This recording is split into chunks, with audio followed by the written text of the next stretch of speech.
The galaxy bled. For 3 centuries the Great War had raged.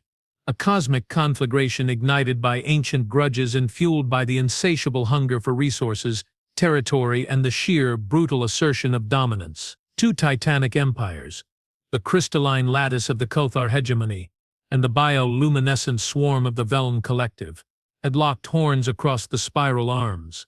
Stars died not in supernovae, but in the silent, searing flash of planet-cracker warheads. Nebulae, once nurseries of creation, became graveyards choked with the skeletal remains of shattered fleets. Civilizations caught in the crossfire were erased, their histories reduced to static on long-range sensors.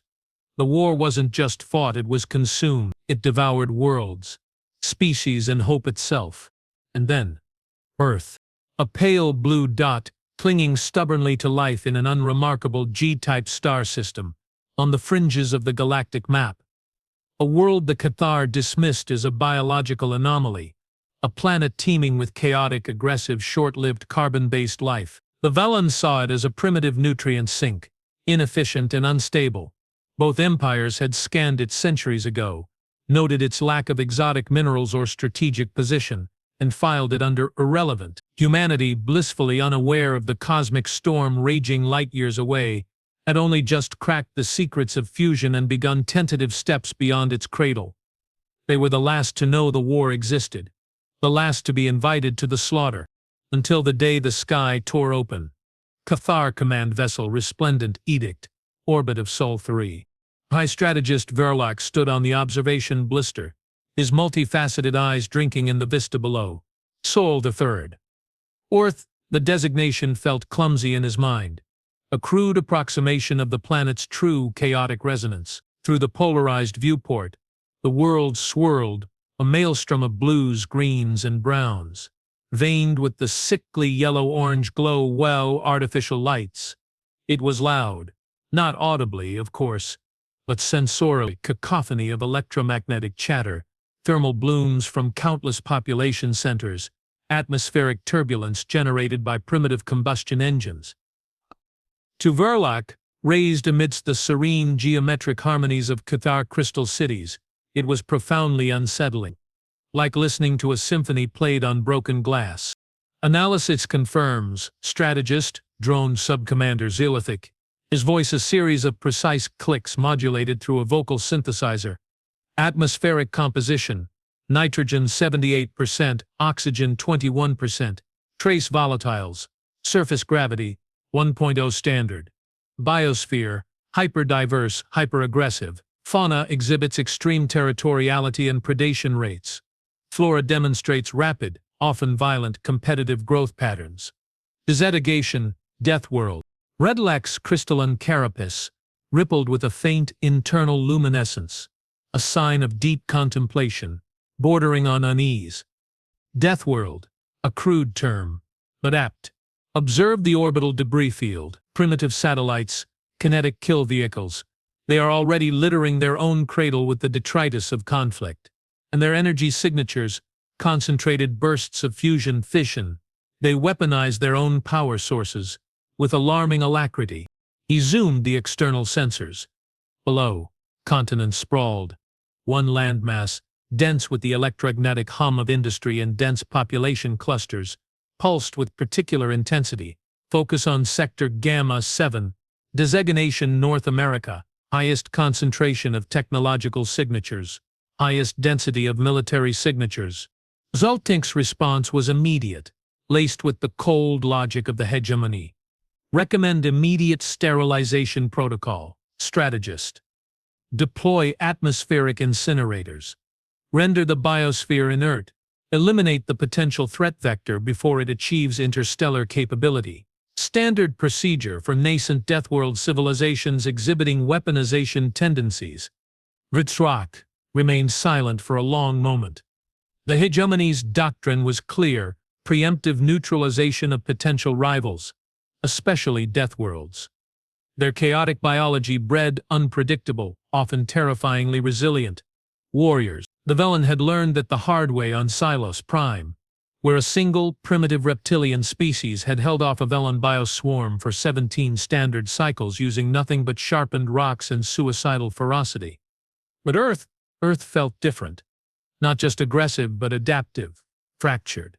Yes, thousands of competing political entities, languages, ideologies, but somehow persistently there, surviving ice ages, supervolcanoes, asteroid impacts, and now each other. Negative, Verloc finally clicked. The sound sharp in the sterile command chamber. Sterilization is wasteful. This world possesses potential, untapped biomass, unique genetic templates. And, he paused, the internal light within his carapace flickering erratically. A certain tenacity. Observe their history. They rise, they fall, they rise again. Like weeds through fractured permacrete. The Veln would see only chaos. I see raw material. He turned his multifaceted gaze fully on Zolithic. Prepare the first contact protocol. Standard hegemony terms. Immediate surrender of planetary sovereignty, full resource extraction rights, and conscription of all viable biological specimens for military augmentation. We offer order, we offer purpose. We offer survival under our dominion. Zolithic inclined his head, a gesture of perfect, unquestioning obedience. As the strategist commands, hailing frequencies open, translating hegemony standard into English. Cheyenne Mountain Complex, Colorado, Earth.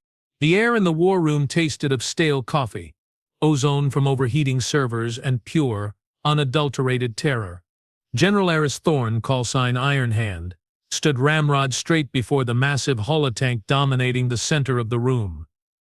Sweat beaded on his shaved scalp despite the complex's subterranean chill. On the display, the impossible was unfolding. A vessel, not human, not anything remotely conceivable. It hung in geosynchronous orbit over the Pacific, a jagged shard of obsidian and iridescent crystal kilometers long, radiating cold, alien power, and it was talking. The voice emanating from the speakers wasn't sound. It was a series of resonant frequencies that vibrated the bones, translated by frantic linguists into chillingly clear English. Peoples of Sola 3. You are now under the protection and sovereignty of the Cathar hegemony. Cease all military activity. Prepare for immediate resource extraction and conscription. Resistance is illogical. Resistance is termination. Silence. Thick, suffocating silence. Then chaos. God Almighty, breathed Colonel Vance, his face ashen. They're here. They're really here. Protection?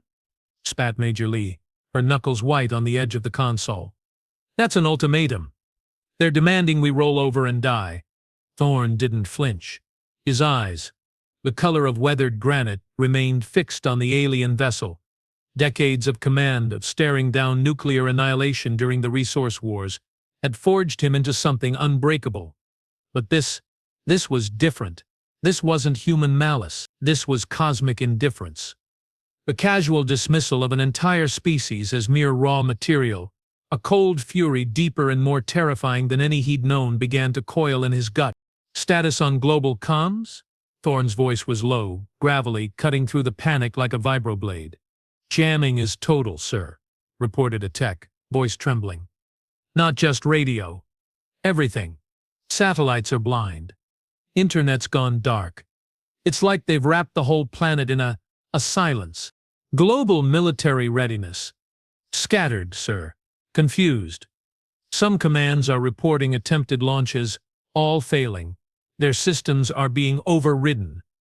Like the aliens are reaching into our networks and pulling the plugs. Thorne closed his eyes for a fraction of a second. Overridden. The word echoed.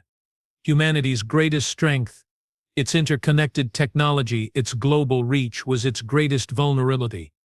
They'd built a world on wires and waves, and now an alien power had simply cut them. Get me the president, Thorne ordered, his voice devoid of hope. And patch me through to NORAD. Hukam Iraq, everyone who can still hear. Tell them to stand down. Do not engage. A collective gasp went up. Sir? Stand down? They're demanding surrender. Look at that thing, Lee. Thorne snapped, jabbing a finger at the holotank. Look at the scale. We throw everything we have at it. Nukes, railguns, lasers, and it might as well be throwing pebbles at a mountain. Engaging is suicide. It's genocide. Our only chance is to buy time. To understand. To find a weakness. He met their horrified stares, his own gaze burning with a desperate resolve. We surrender the planet to save the species. Maybe. The order went out. Across the fractured nations of Earth, confused, terrified militaries lowered their weapons. The silence deepened, broken only by the hum of the alien vessel and the frantic whispered prayers of billions. Cathar Command Vessel Resplendent Edict. Verlac observed the cessation of human military signatures with cold satisfaction. Predictable. Logical. The primitive species understood the futility of resistance. Efficient. Commence Phase 2, he clicked. Deploy extraction drones. Target primary biomass centers, designated cities. Prioritize genetic specimens, exhibiting high aggression markers, and physical resilience. Begin atmospheric processing for mineral leaching. Hundreds of smaller insectoid drones detached from the resplendent edict streaking towards the blue planet like metallic locusts. Their purpose was clear. Harvest. On the bridge, Zilithic monitored the descent. Initial scans indicate high concentrations of the target specimens in the urban centers. However, strategist, anomalous energy signatures detected. Localized, intense thermal blooms. Not weapon signatures, but fires and movement. Coordinated movement on the surface. Relic's internal luminescence flickered again, a ripple of something. Not concern. Curiosity? Elaborate. Human populations are not remaining passive. Strategist. They are mobilizing. Not militarily, civically. Forming groups. Barricading streets.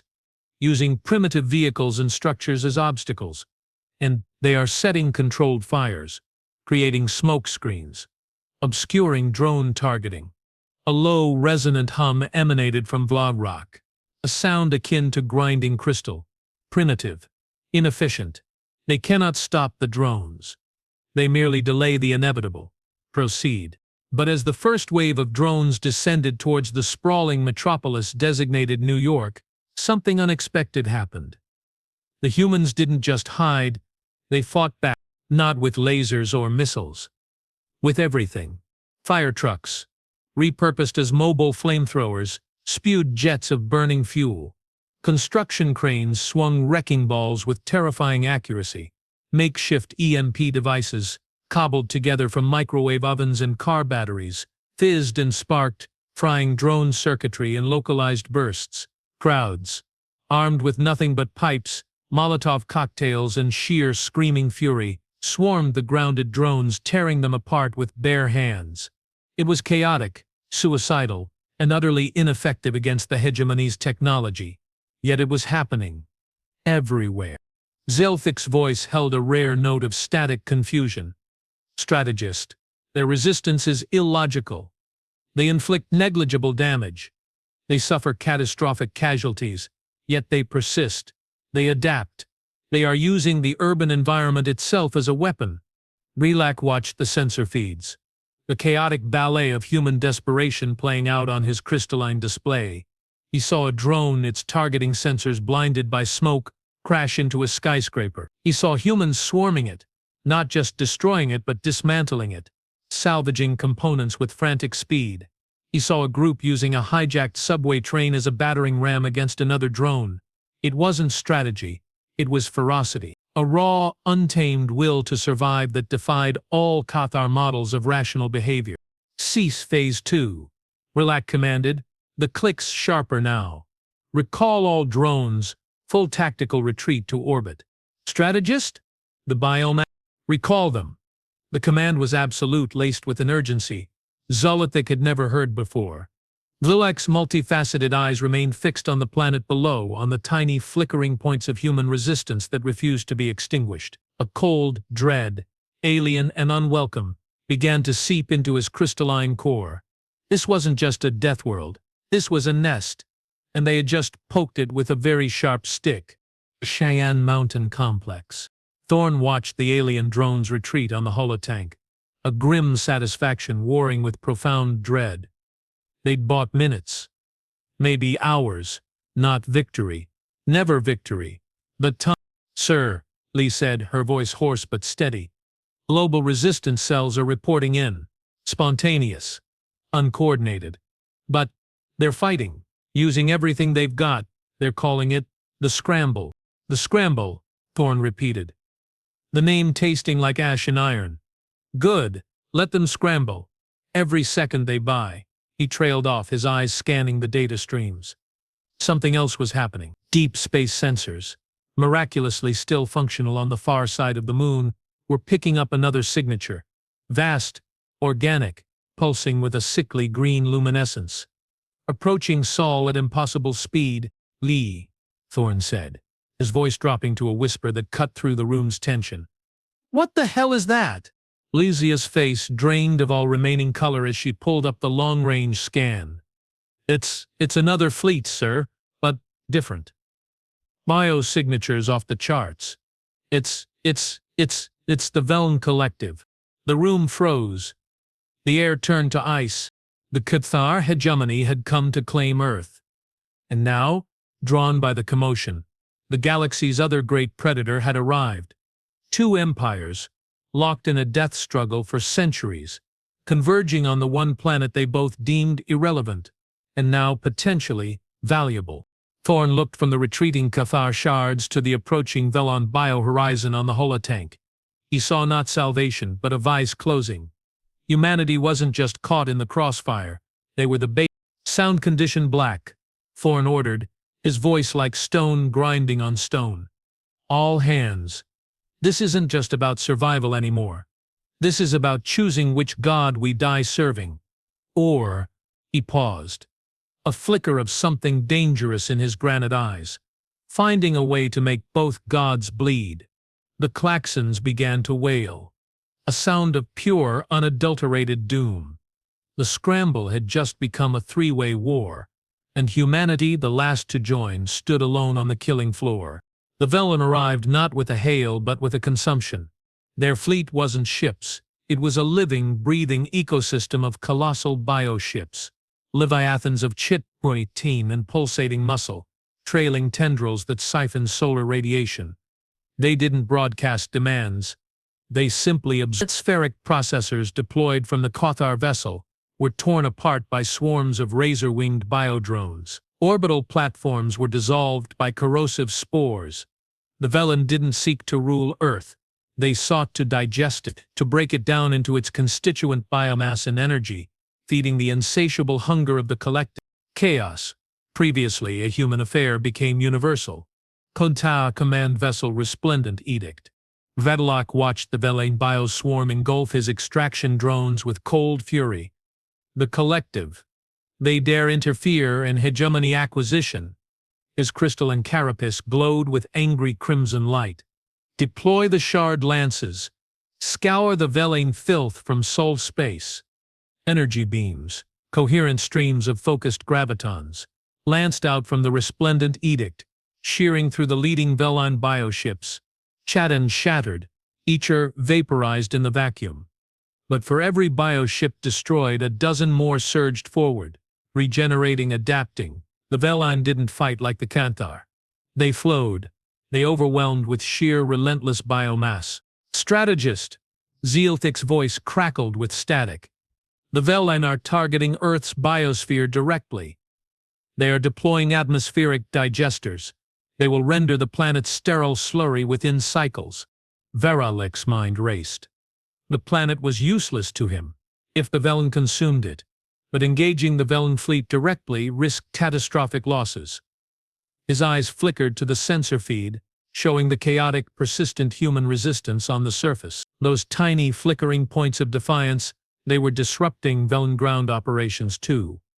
Humans were swarming Veln biodrones with the same suicidal ferocity they'd used against Cathar drones, setting fires, collapsing tunnels, poisoning water supplies with industrial chemicals. An idea, dangerous and unprecedented, sparked in Velictus' crystalline mind, hailed a primitive surface command. He clicked. The command sharp. The one designated Thorne. Cheyenne Mountain Complex. The alien transmission cut through the emergency channels. Overriding even the Veln's biostatic, Thorne stared at the comm panel. Disbelief warring with grim pragmatism. The Cathar were hailing him. General Thorne, Vedlak's translated voice resonated, stripped of its earlier arrogance, replaced by a cold, urgent pragmatism. The Veln Collective seeks to consume your world utterly. They offer no terms, only dissolution. The hegemony offers partnership, temporary alliance. We provide orbital fire support against the Veln fleet. You eliminate their ground assets, their digesters, their biodrones, halt their consumption of your biosphere. Thorne didn't hesitate. What's the catch, Crystal? Upon Veln defeat, Verzlok stated, Earth reverts to hegemony sovereignty, full resource rights, conscripted military service. As previously stipulated, a bitter laugh escaped Thorne. So we trade one master for another. After you help us kill the other one trying to eat us, survival is preferable to dissolution, General. Verlac countered, his voice devoid of empathy. Choose. Thorne looked around the war room. Lyde's eyes were blazing with fury. Vance looked sick. But the alternative, watching the Velin turn Earth into a nutrient paste, was unthinkable. Fine, Thorne growled. Temporary alliance. But understand this.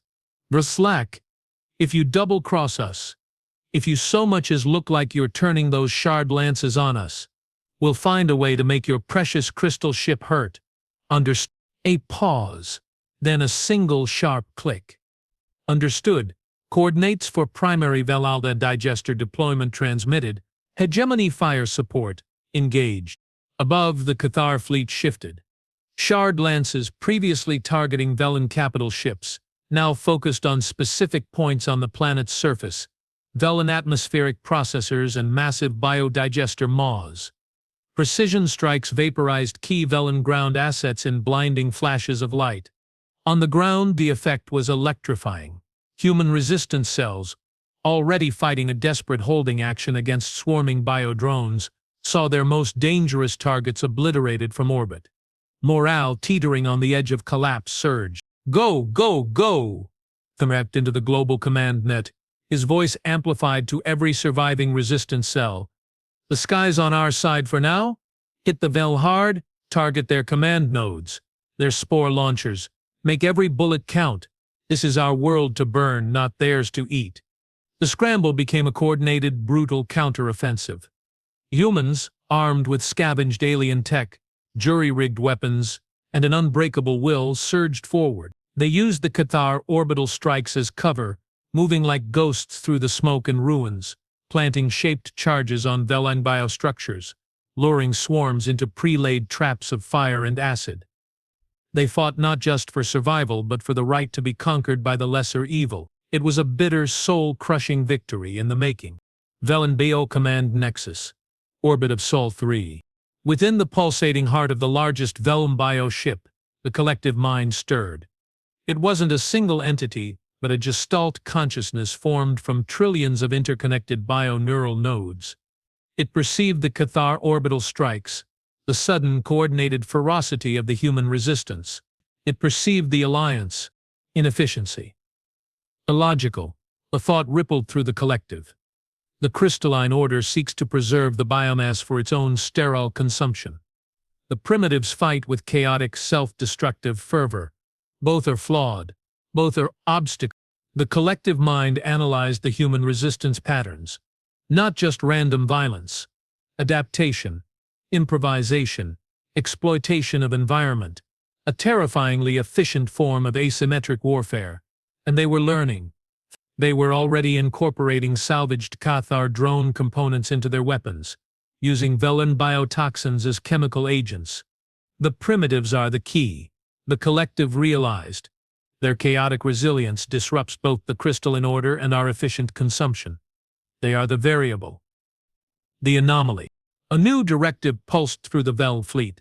Target human command nexus. Eliminate Thorne. Sever the head.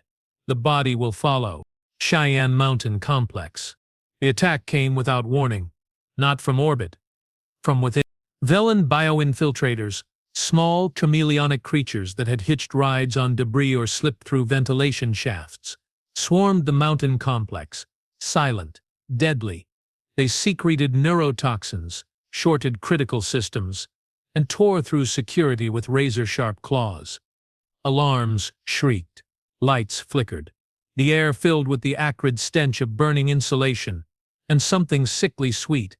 Veln core. Thorne! They're inside! Lee yelled, firing her sidearm at a skittering horror that burst through a bulkhead. Main powers failing. Life support compromised. Thorne fought his way towards the central command hub, his service pistol barking. He saw Vance go down, clutching his throat, eyes wide with shock. He saw Tex torn apart. The mountain, humanity's last bastion, was being consumed from the inside. He reached the main chamber just as a massive Veln command infiltrator, a hulking beast of muscle and chitin, smashed through the reinforced door. It fixed its multiple lidless eyes on Thorne, mandibles dripping corrosive slime. Corvan emptied his pistol into its carapace. The round sparked, barely denting it. He was out of ammo, out of time. Then a searing beam of coherent light lanced down from the ceiling, vaporizing the Veln beast in an instant.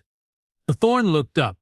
Hovering in the shattered remains of the observation blister was a Catertrone, small, sleek, armed with a micro-shad lance. General Thorne, Verlac's voice crackled over the drone's speaker. The Veln target you specifically. Your survival is tactically necessary. This unit is assigned to your protection. Thorne stared at the drone, then at the carnage around him. Vance was dead. Half his command staff was gone. The mountain was compromised. And his only lifeline was the alien who wanted to enslave his species. Appreciate the assist, Crystal, Thorne rasped, picking up a fallen rifle. Now get me out of here. We're moving the command post. And tell your boss this partnership just got a lot more personal. Ruins of Chicago. Earth. Weeks bled into months. The temporary alliance held, forged in the crucible of mutual survival against the Veln. Cathar orbital strikes became more precise. Guided by human spotters on the ground, human resistance cells grew bolder, launching deep strikes against Veln biohives, using tactics that baffled both empires, tunneling under biostructures, using sonic emitters to disrupt Veln neural networks, even weaponizing captured Veln spores against their own kind. Thorne, operating from a hidden bunker beneath the ruins of Chicago, became a legend. Ironhand, the human who commanded the sky, he coordinated the resistance with brutal efficiency.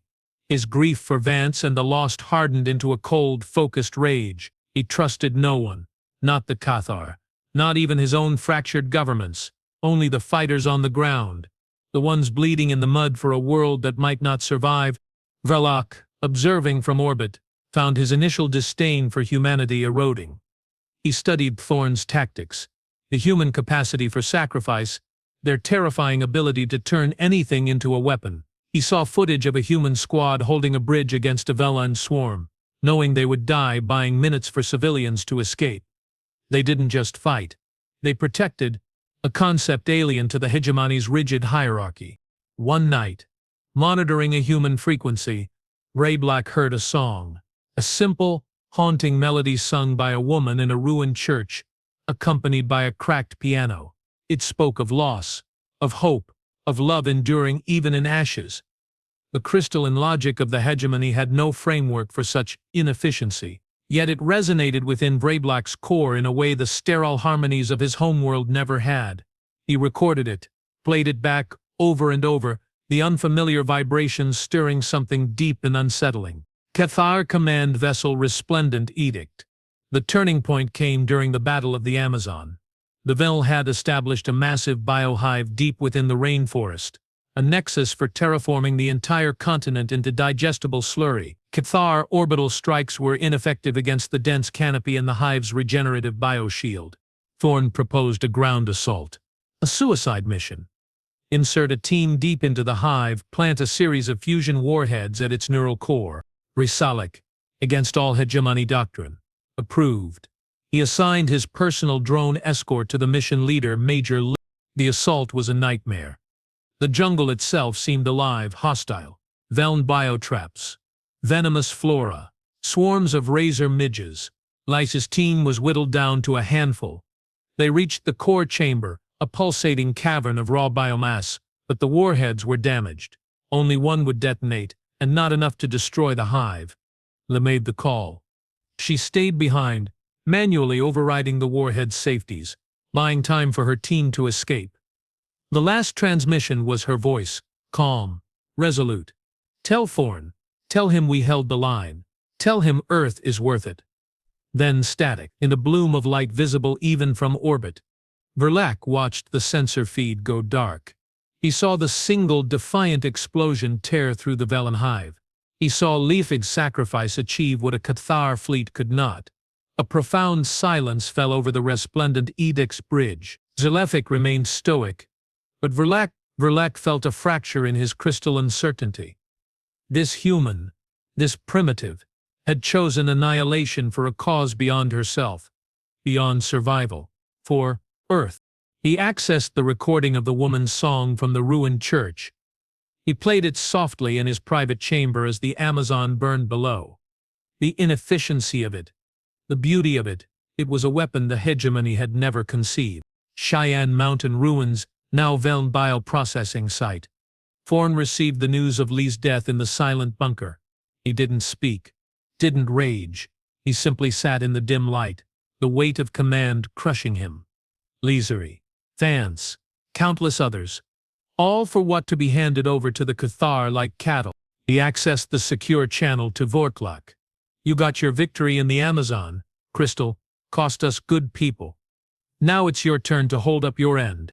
Vralak's response was immediate, but different. Less clicks, more modulation. "The Veln fleet is weakened, General, retreating to regroup at the Kuiper Belt. The immediate threat is contained. Hegemony sovereignty protocols will commence within the cycle." Thorne's blood ran cold. "Contained? They're licking their wounds, not beaten. And sovereignty protocols. You mean the chains?" "The terms were clear, General," Verlac stated, but the usual cold finality was absent. There was hesitation. "Clear?" Thorne's voice was dangerously low. "You used us. You watched us bleed. You took our best and threw them into the fire, and now you expect us to kneel? After everything?" "Survival requires sacrifice," General Visade replied, the words sounding hollow even to himself. "Order requires submission." "Order?" Thorne laughed, a harsh, broken sound. "You call this order? Look at your precious order. Look at the galaxy you've bled dry for 3 centuries. Look at the graves you've piled sky high. Your order is just another kind of death." Silence stretched. Then Vrylek spoke, his voice barely a whisper through the translator. "And what is your alternative, General Thorne?" "Chaos? Annihilation?" "My alternative," Thorne said, his voice hardening into diamond, "is that we don't choose between your chains and their digestion. We choose neither." Before Vertrulak could respond, Thorne cut the channel. He turned to his remaining staff, his eyes burning with a terrifying resolve. "The Cathar think the war's over. They think we're broken. They're wrong. The scramble isn't over. It's just changing targets." He pulled up star charts, focusing on the Kuiper Belt. "The Veln are regrouping. The Kinkad are complacent. They're both vulnerable, and we—" he slammed his fist on the table. "We're going to give them a war they never saw coming. We're taking the fight to them." He outlined a plan so audacious, so suicidal, it bordered on madness. Using salvaged Cathar drone tech, reverse-engineered Veln biopropulsion, and the last of Earth's hidden nuclear arsenal, they would build a single crude, but devastatingly powerful strike vessel, not to conquer, not to negotiate, to end both empires, Thorne declared, his voice echoing in the bunker. "We hit them where they're weakest, not their fleets, their hearts." As his team absorbed the sheer, terrifying scope of the plan, Thorne accessed a final, hidden file. It was Lee's last will and testament, recorded before the Amazon mission. Her face, weary but determined, filled the screen. "Aaron," she said, using his rarely spoken first name. "If you're seeing this, I'm gone. Don't mourn me. Use it. Use my death. Don't let them win. Don't let any of them win. Earth isn't just dirt and water, Aaron. It's us. Our stories. Our songs. Our stupid, beautiful, messy humanity. Protect that, even if it means burning the whole damn galaxy down. Thorne closed the file. The song from the ruined church played softly in his mind. He looked at the star charts, at the icons representing the Cathar hegemony core and the Veln collective nexus, light years apart. Zeolithic, Vrolak clicked, his voice tight with a dawning horror as he reviewed the long-range sensor logs Thorne had just anonymously transmitted to him, a data packet containing the full, unredacted history of human warfare, art, philosophy, and sacrifice. Analyze this humanity. Zeolithic processed the data. Centuries of human conflict. Yes, but also the Renaissance. The moon landing, Beethoven's Ninth, the Universal Declaration of Human Rights, the image of a child sharing bread in a war zone, the sheer, staggering contradiction of it all. Strategist. Zelthic's voice held a tremor of pure alien terror. The data. It is incomprehensible. Their capacity for creation matches their capacity for destruction. They are not just Deathworlders. They are world makers.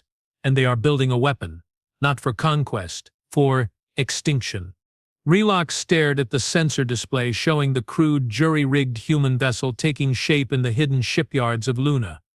It was a monstrosity of scavenged parts, radiating raw, unstable power, and its projected trajectory.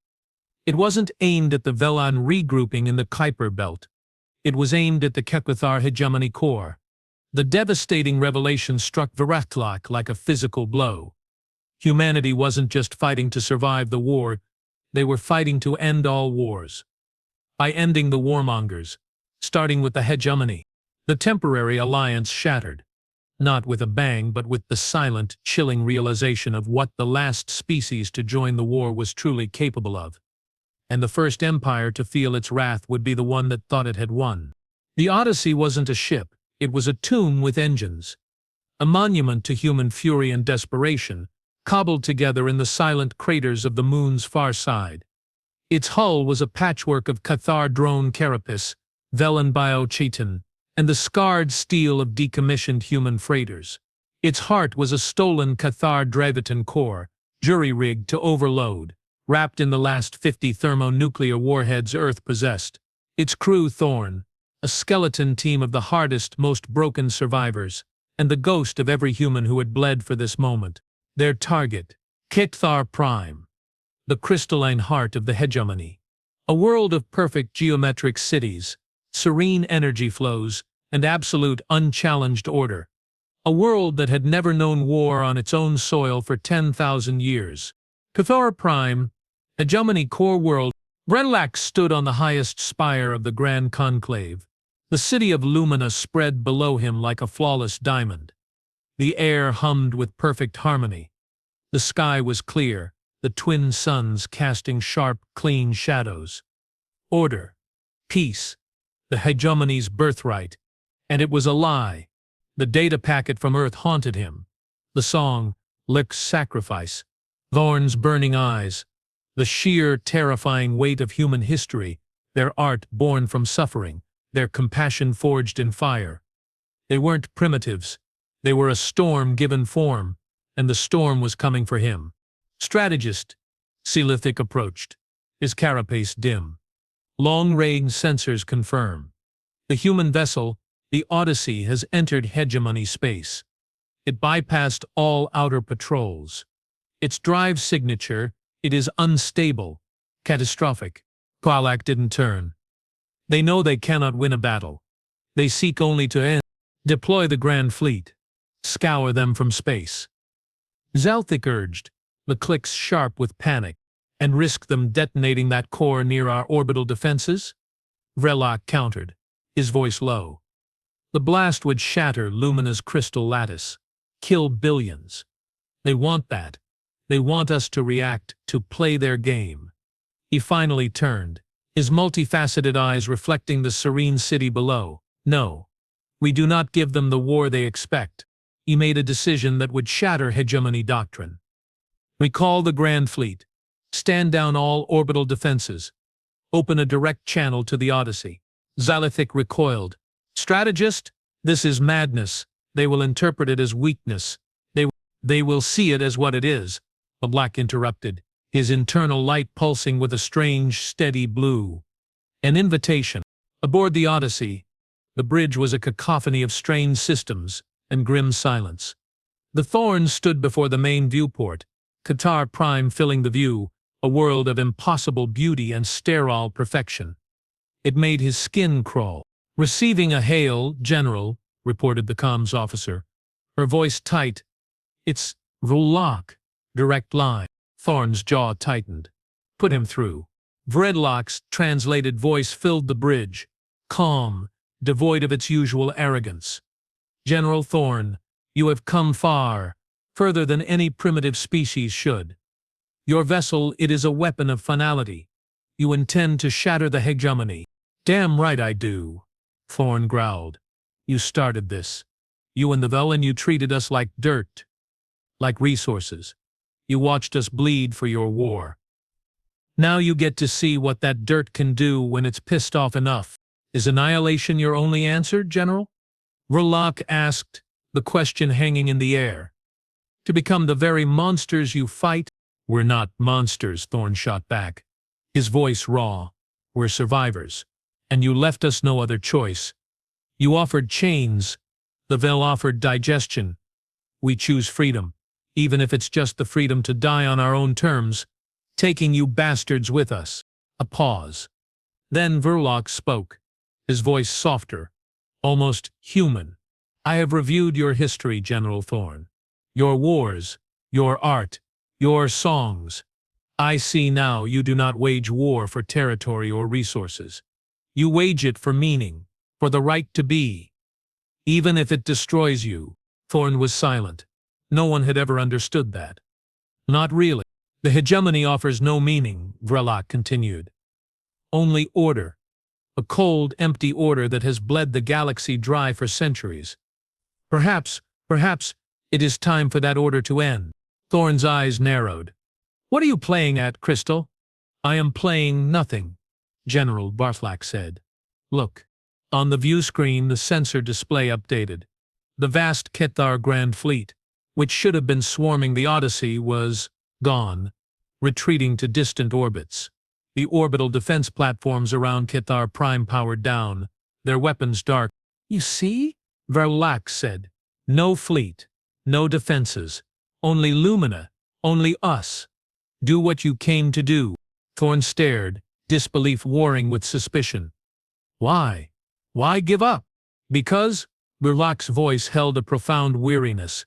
After 3 centuries of war, after witnessing the fire in your species, I finally understand what we have lost. The hegemony forgot how to live. We only knew how to control your chaos, your messy, beautiful, terrifying humanity. It is a mirror, and the reflection is hollow. He paused. Do not make this sacrifice meaningless, General Thorne. If you destroy us, build something better from the ashes, something that remembers the song. The channel went dead. Thorne stood frozen. The easy target, the undefended heart. It was everything he'd planned for, and it felt utterly wrong. Vrlock wasn't surrendering. He was offering. General, the comms officer whispered. Do we fire? Thorne looked at the serene, perfect world below. He thought of Lily's last words. Earth isn't just dirt and water, it's us. He thought of the song from the ruined church. He thought of the billions of Cathar down there, living their ordered, empty lives, unaware their God had just offered them up, to destroy them now. It wouldn't be justice. It would be the same cold, indifferent annihilation the hegemony had practiced for centuries. It would make humanity no better than the empires they fought. A slow, grim smile touched Thorne's lips. Not a victory of understanding. No, he said, his voice ringing with finality. We don't fire, we show them what humanity really is. He turned to his crew, his eyes blazing with a new kind of fire. Pot a course. Maximum burn. We're not hitting Cathar Prime, we're going through it. Cathar Prime, Grand Conclave Spire. Brelock watched the Odyssey's trajectory shift on his display. Not towards the planetary core, not towards the Grand Conclave. It was aiming for the upper atmosphere. A suicide run? A final defiant gesture? Then he saw it. The Odyssey wasn't firing its weapon, it was venting.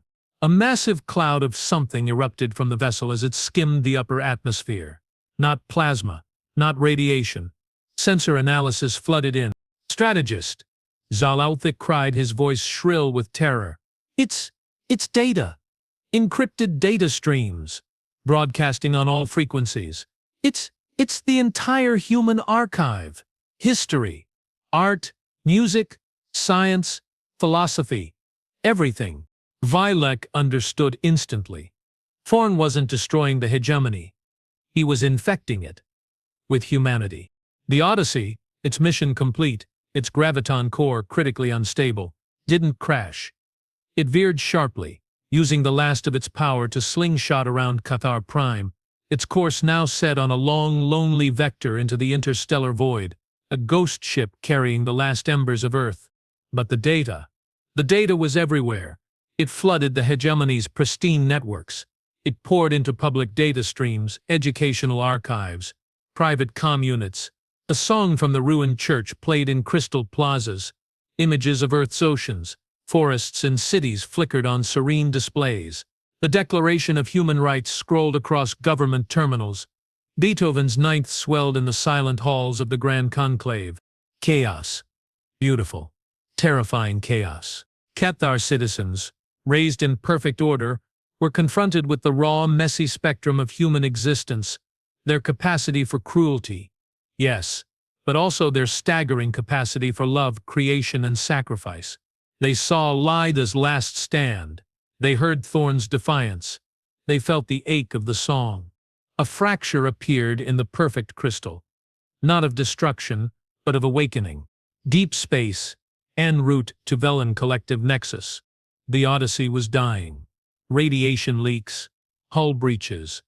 The graviton core screamed towards criticality. But Thorne didn't care. The first act was done. Now the second. The Veln collective nexus wasn't a planet. It was a Dyson swarm of interconnected bioships orbiting a black hole, a living engine of consumption. The Odyssey approached like a dying ember. This time, there was no hail. No hesitation. The Veln detected the vessel, recognized the human biosignatures, and unleashed their full fury. Bioplasma cannons flared.